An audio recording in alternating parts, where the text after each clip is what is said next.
A few months back, I had in a watch that was probably the most unique watch I've ever shared with you guys on the channel from a company called Atowak Watches.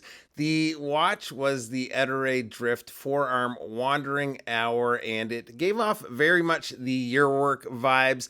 Today, I have in the Ettore Lite, which is a simpler design, not quite as complicated when it comes to how it tells the time as the Ettore Drift. It's also got a bit of a downgrade when it comes to the movement, but the price tag is reflected in that. Full disclosure, this was gifted for free to the channel from Atowak, and I do not have to return the watch. Just want to be 100% transparent with you guys. They do have zero say when it comes to the content of today's video, though. So let's get straight to it and check out the watch. Now, the Ettore, the Wandering Hour, and the Light are automotive inspired watches, and both models come in three color options. When I first saw that they were calling this the Light, I sort of assumed it was going to be a smaller watch, but not so. Again, smaller price tag at about half the cost of the Ettore Drift, but it's still a chunky watch, although with a decently short lug to lug, it's actually quite wearable for a lot of wrist sizes. The watch comes out in a nice case here. It's a faux leather case, but still a nice watch box. Inside, you'll find the watch, and in the little slot here will be the paperwork. So, what is going on with this dial, and how exactly do you tell the time? So, the hours displayed on the outer edge, we have a small pointer sunken down in there, and I'll just advance the time so you can kind of see that a little bit easier. And as that disappears, another pointer will appear up at the 12 o'clock.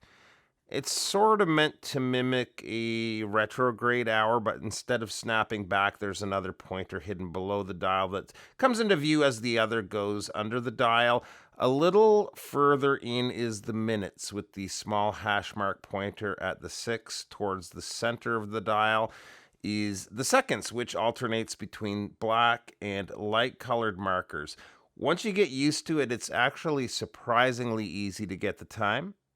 There's a bit of print work on the dial where it reads Atowak. Atowak, by the way, is actually a Caesar cipher for the word unique. I was wondering what was up with the name too when I first heard of the brand, but that's where they get it from.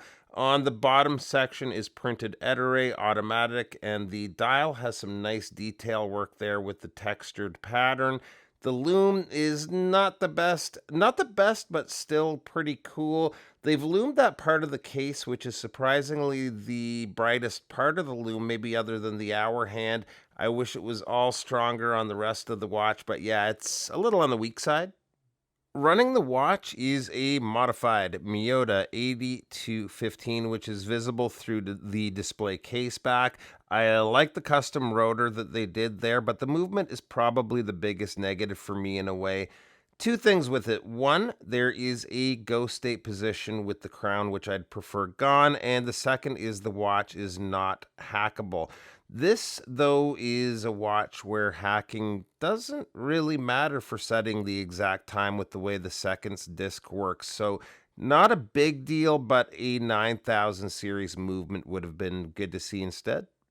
The case is made using 316L stainless steel. I'm not sure how they coated it, but I'd assume it's PVD. In a lot of lighting, it looks pure black, but it's actually more of a gunmetal. It is mostly polished, although you do see some brushwork along the sides here.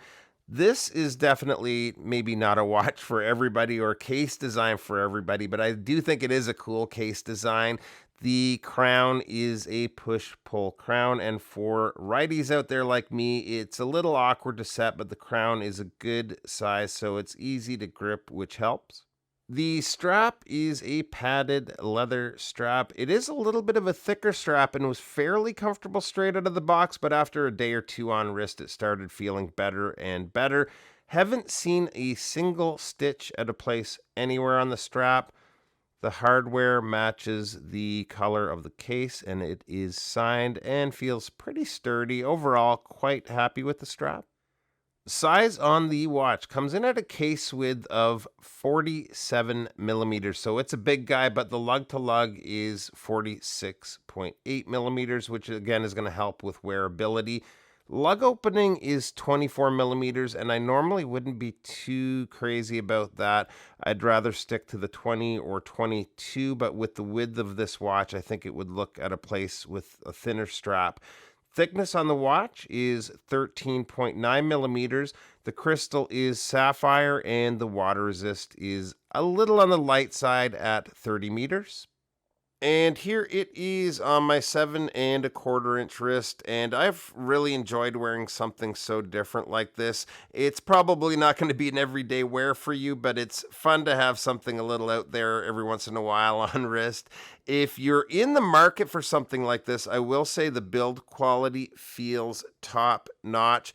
Cost on these comes in at 649 USD, but right now there is a coupon code at their site for an additional 20% off.